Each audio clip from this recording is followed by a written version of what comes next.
한국직업방송과 연합뉴스TV가 함께 만드는 취업 전문 뉴스 투데이 굿플러스입니다. 내년 최저임금 인상에 이어서 통상임금 범위 확대가 예상되자 인건비 부담을 피하려는 기업들이 공장 해외 이전을 검토하겠다고 나섰습니다. 어디까지 진심인지 엄포인지는 불분명하지만 이미 해외 공장이 적지 않은 상황에서 또다시 일자리가 줄지는 않을까 걱정입니다. 곽준영 기자입니다. 기아자동차의 통상임금 판결을 앞두고 최근 한국자동차산업협회는 입장을 내놨습니다. 판결 결과에 따라 최대 3조 원의 추가 인건비가 우려된다며 노동력이 싼 해외로 나갈 수밖에 없다는 겁니다. 법원에 대한 협박이라는 비판 속에 파장이 커지자 정부가 진화에 나서 협회는 몇 시간 만에 입장을 번복했습니다. 하지만 인건비 부담을 지지 않으려 탈한국을 검토하겠다는 곳은 비단 자동차업계만이 아닙니다. 최근 국내 섬유업체들은 최저임금 인상 등을 이유로 국내 공장 폐쇄와 해외 이전 움직임을 보이는 바람에 백운규 산업통상자원부 장관이 직접 만류에 나서기도 했습니다. 하지만 정부와 기업, 양측의 입장차는 극명합니다. 정부는 업황이 어려운 것은 비용 증가 탓만이 아니라고 지적하는 반면 기업은 정부가 기업 부담을 가중시키면서 생산기지 해외 이전 등을 반대하는 것은 모순이라고 맞섭니다. 최근 국내 생산 비용이 증가할 가능성이 높아지자 국내 제조업체들이 해외 직접 투자를 모색하고 있습니다. 앞으로 이러한 기업의 입장과 또 정부의 정책 간에는 일부 마찰이 예상됩니다. 기업들의 탈한국이 본격화하면 문재인 정부의 일자리 최우선 정책에도 타격이 불가피합니다. 붙잡으려는 정부와 떠나려는 기업 간의 갈등이 더욱 커질 것으로 보이는 이유입니다. 연합뉴스TV 곽준영입니다. 경제 분야는 문재인 정부 출범으로 달라진 정책 패러다임을 상징합니다. 개발 연대 이래 성장률, 대기업이 독식해온 정책의 맨 앞자리를 고용이 꿰찼고 부자 증세도 시동이 걸렸는데요. 하지만 이들 정책의 현실화까지는 장애물이 여전합니다. 김종수 기자입니다. 무엇보다 먼저 일자리를 챙기겠습니다. 문재인 대통령은 취임 날 일자리 최우선 공약을 재확인했습니다. 첫 외부 행사는 비정규직 간담회, 첫 업무 지시는 일자리위원회 설치였고 집무실엔 일자리 상황판이 들어섰습니다. 집무실에 일자리 상황판을 설치해서 대통령이 매일매일 점검하겠다라고. 11조 원 일자리 추가 경정 예산, 일자리 늘리면 세금 깎아주는 세제 개편이 곧 뒤를 이은 반면 몇 년 내 국민소득 얼마 달성 같은 구호는 사라졌습니다. 대기업 지원으로 투자, 일자리를 늘린다는 고장난 정책 대신 일자리를 늘려 소득을 늘리고 이를 통해 경기를 살리는 쪽으로 대한민국호의 방향타를 바꾼 겁니다. 부자와 거대 기업의 세금 인상도 시동이 걸렸습니다. 연소득 3억 원 초과 부자, 이익 2천억 원 초과 기업에서 소득세와 법인세를 더 거둬 불평등 해소와 일자리, 복지 재원 마련, 두 마리 토끼를 잡겠다는 겁니다. 하지만 부자 증세에도 국정과제 재원 논란은 여전합니다. 178조 원 중 95조 원은 지출 구조 조정으로 마련한다지만 예산 깎기란 증세보다 더 어렵습니다. 추가 증세 전망이 나오는 이유입니다. 야당의 반대도 넘어야 합니다.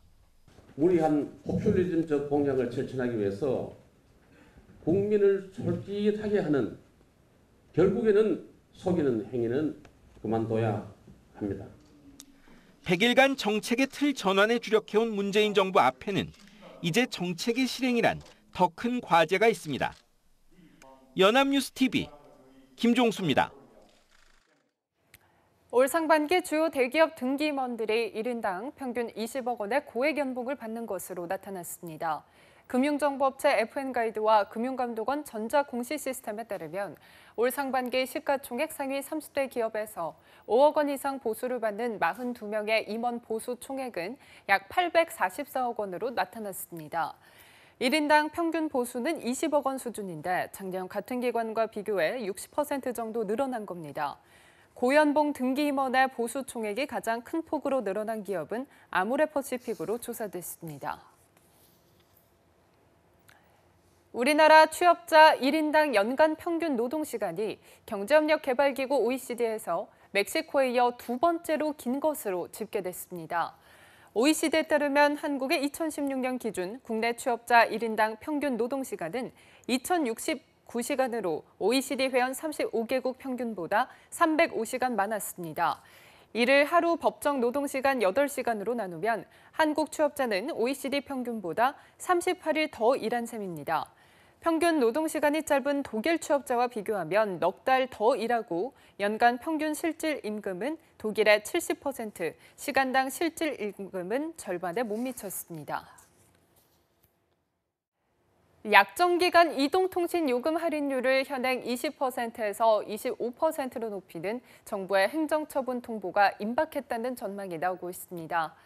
통신업계에 따르면 과학기술정보통신부는 16일 이동통신 3사의 반대에도 이들 업체에 25% 요금 할인 행정처분 공문을 발송할 계획입니다. 공문에는 시행 시기와 적용 대상, 기존 가입자 적용 방법 등이 담길 것으로 보입니다. 다음 달 중순 신규 약정 체결 이용자부터 25% 요금 할인을 적용하고 이후 기존 가입자까지 확대할 것으로 알려졌습니다. 문재인 정부가 경제정책에서 심혈을 기울이는 분야는 부동산과 복지입니다. 내 집 마련 어렵게 하는 투기는 옥죄고 의료비 부담은 줄이는 게 핵심인데요.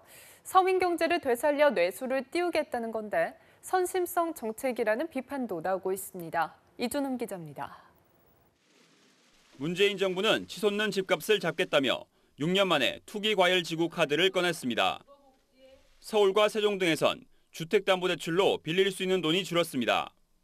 다주택자에겐 양도세를 더 걷고 집값 상승을 불러온 재건축, 재개발 시장까지 규제하는 그야말로 부동산 규제 종합 세트입니다.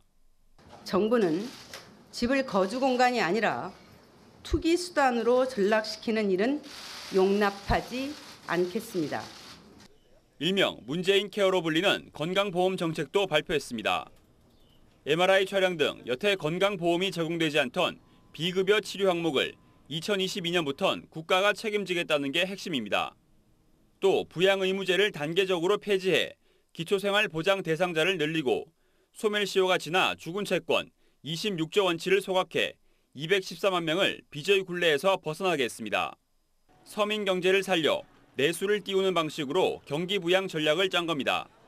복지 정책은 국민의 삶을 책임지는 민생 정책인 동시에 일자리 정책이고 또 가계의 갖춰본 소득을 늘려주는 소득 정책입니다. 하지만 지금까지 발표한 정책을 실행에 옮기는데 40조 원이 필요합니다. 포퓰리즘이란 비판도 만만치 않습니다. 하루가 멀다 하고 선심적 대책들만 쏟아내면서 돈을 어떻게 만들 것인지에 대해서는 감감무소식입니다. 내년 나라 빚이 처음으로 700조 원을 넘어서는 상황에서 정책을 살리면서도 이를 뒷받침할 재정 마련이 향후 문재인 정부의 최대 과제로 남았습니다.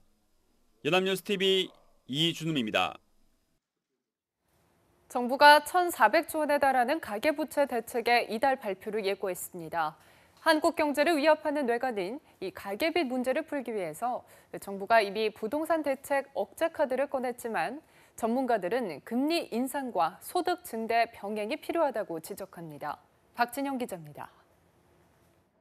글로벌 금융위기에 대응해 시작한 저금리 정책은 이후 부동산 경기 부양책과 맞물려 가계빚 폭탄을 만들어낸 주 원인이었습니다.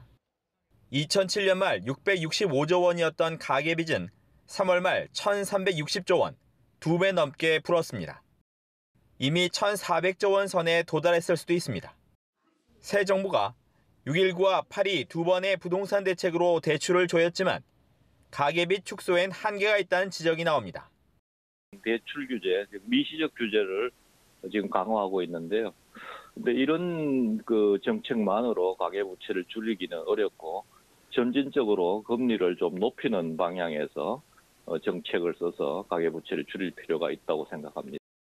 부동산 대책으로 집값이 내리면 빚은 그대로인데 자산만 줄어들 수 있는 만큼 금리를 올려 빚 줄이기에 나서도록 해야 한다는 겁니다.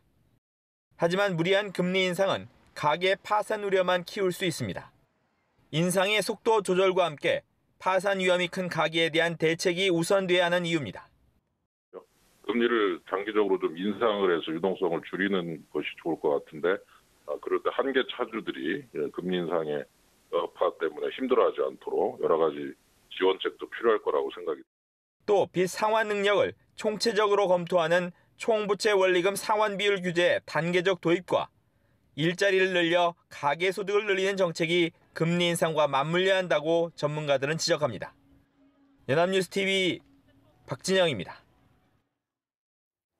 문재인 대통령은 최저임금과 아르바이트비 미지급에 대한 근로감독을 강화할 필요가 있다고 말했습니다. 문 대통령은 14일 청와대 본관에서 김영주 고용노동부 장관에게 임명장을 수여하고 근로감독관 확충 예산 확보를 위해 노력해달라며 전담 근로감독관 배치도 검토해달라고 당부했습니다. 문 대통령은 아르바이트비 미지급은 사회의 첫걸음을 내딛는 청년, 학생들에게 자칫 우리 사회에 대한 왜곡된 선입견을 품게 할 수 있다는 측면에서도 중요하게 다뤄줘야 한다고 강조했습니다. 서울 지하철 9호선 2, 3단계를 운영할 사업자로 서울교통공사가 선정됐습니다. 서울 지하철 1호선에서 8호선을 운영하고 있는 서울교통공사는 지난 10일 열린 도시철도 9호선 2, 3단계 구간 관리 운영 사업 입찰 제안서 평가위원회에서 우선 협상 대상자로 선정됐습니다. 서울시는 협상을 거쳐 이달 말 운영사를 정식 발표할 예정입니다. 2, 3단계 운영권을 서울교통공사가 따내면서 9호선 민영화와 관련한 논란도 사그라들 것으로 예상됩니다.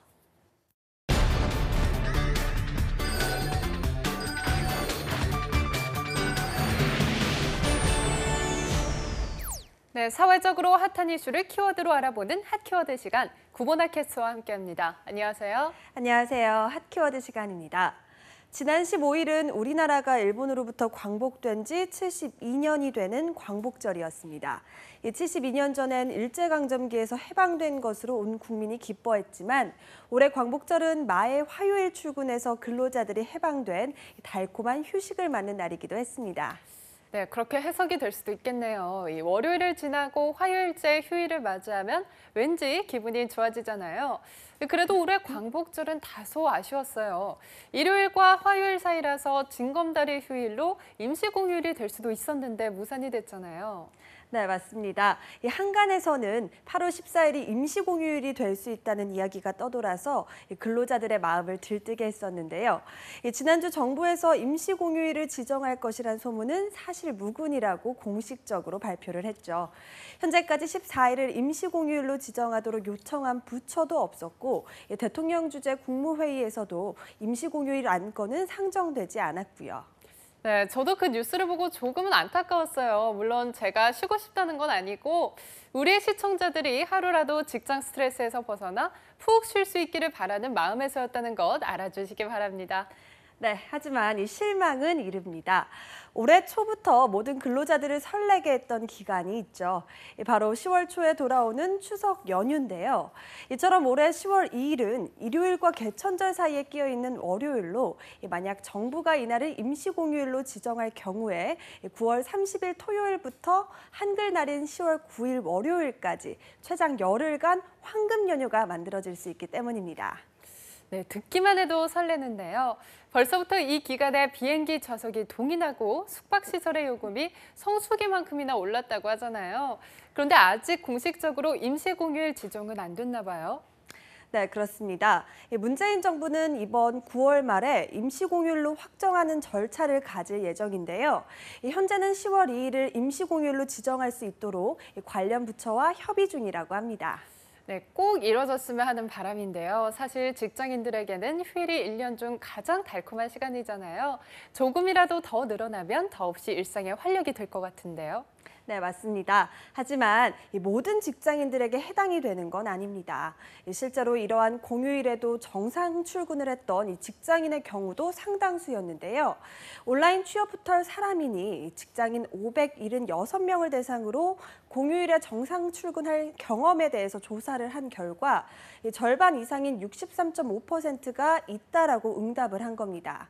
다시 말하면 직장인 3명 중에 2명이 공휴일에도 정상 출근을 한 경험이 있다는 거죠.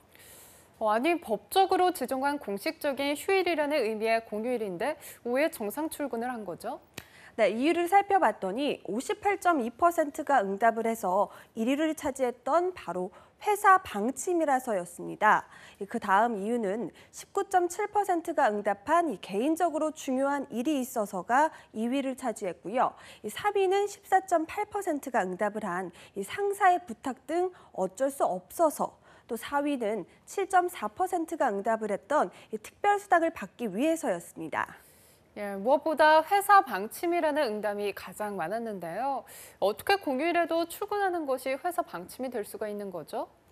네, 제조업이나 서비스업의 경우 기계를 돌리거나 비상 상황이 발생했을 시에 보충 인력이 반드시 필요하기 때문에 공휴일에도 출근하는 경우가 많은 건데요. 이뿐만 아니라 중요한 프로젝트나 회의를 앞에 두고 그 준비를 위해서 어쩔 수 없이 출근을 해야 하는 사무직 직장인의 경우도 상당수였습니다. 네, 그렇다면 주로 어떤 기업의 직장인들이 이렇게 공휴일에도 출근한 경험이 있었나요? 네, 기업의 형태로 살펴보니까요.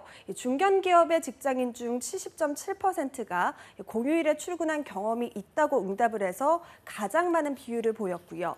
중소기업에 다니는 직장인의 경우는 63.1%, 또 대기업에 다니는 직장인은 52.4%가 공휴일에 출근한 경험이 있다고 밝혔습니다. 또 여성보다 남성의 공휴일 출근 비율이 1.5배 많은 것으로 조사됐다고 합니다.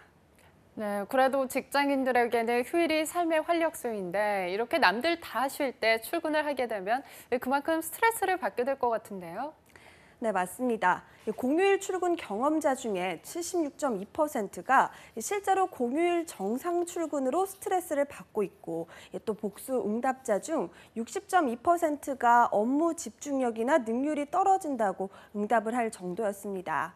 이뿐만 아니라 47.3%는요, 애사심이 감소했다고 응답을 했고, 또 25.8%는 폭식이나 음주 등을 했다고 응답을 해서 공휴일 정상 출근이 직장인들에게 부정적인 영향을 준다는 우려가 실제로도 증명이 됐습니다.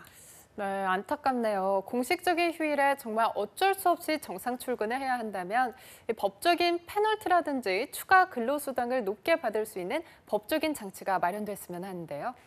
네, 맞습니다. 하지만 이 같은 숱한 공휴일 정상 출근 경험에도 불구하고요. 이 직장인 10명 중 7명은 올해 하반기에 기다리는 공휴일이 있는 것으로 나타났는데요. 역시 1위를 차지한 공휴일은 75.2%인 추석 연휴였습니다. 가족과 함께 보낼 수 있고 또 가능하면 황금 연휴가 될 수 있다는 기대 심리 때문이었죠. 네, 사실 이렇게 황금 연휴를 보낼 수 있는 해는 그리 많지 않잖아요. 돌아오는 10월 2일이 임시공휴일이 되어서 꼭 모든 직장인들이 출근하지 않고 가족과 함께 또는 자신이 원하는 취미 생활을 하며 즐겁게 보낼 수 있는 시간이 되기를 희망하겠습니다. 지금까지 핫키워드 구보나 캐스터와 함께했습니다. 고맙습니다. 고맙습니다.